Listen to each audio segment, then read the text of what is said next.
Hello, I'm a Bullis Student Tutor, and welcome to the second video on arrays. Before we continue, let's quickly recap some array properties. Here we have an array of strings called words, and we want to access the second value.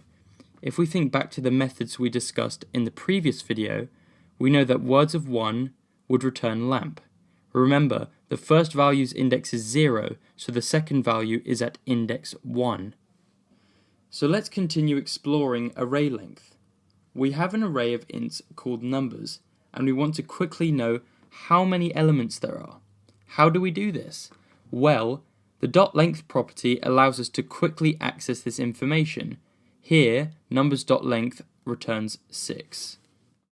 Finally, we will cover for loops.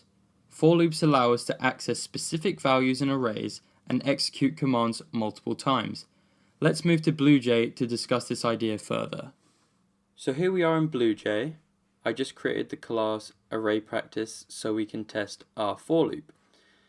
I utilized the method we discussed in the last video to create an array of integers called nums of length 3. And remember, the first value is at index 0. So at index 0 we have 1, at index 1 we have 56, and at index 2 we have 72. So as we said before, for loops allow us to execute commands multiple times. So let's try and print out each of these values with a for loop. To write a for loop, you begin by writing for, parentheses, and we have to create a variable, an integer, and we typically call it I, and we're going to set it equal to 0. So what this represents is the first value, index 0, and as I increases, we will be referring to the next value in the sequence. So while I is less than nums.length, so because we're setting it strictly less than, I will never exceed 2 because the length is 3 and the next integer down from 3 is 2, semicolon, and we want I to increase by 1 every time, so we write I plus plus.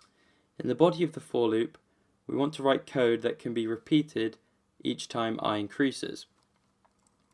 And because we want to print out each value in nums, let's write system.out.print, and we want the information to be on a new line each time I increases, so let's write ln, parentheses, semicolon, and inside the parentheses we want to refer to nums of what? Well, we want to refer to nums of I. So in the first case, when I equals 0, we'll be printing out nums of 0. I increases by 1. It sees that it's less than 3, and it prints out nums of 1.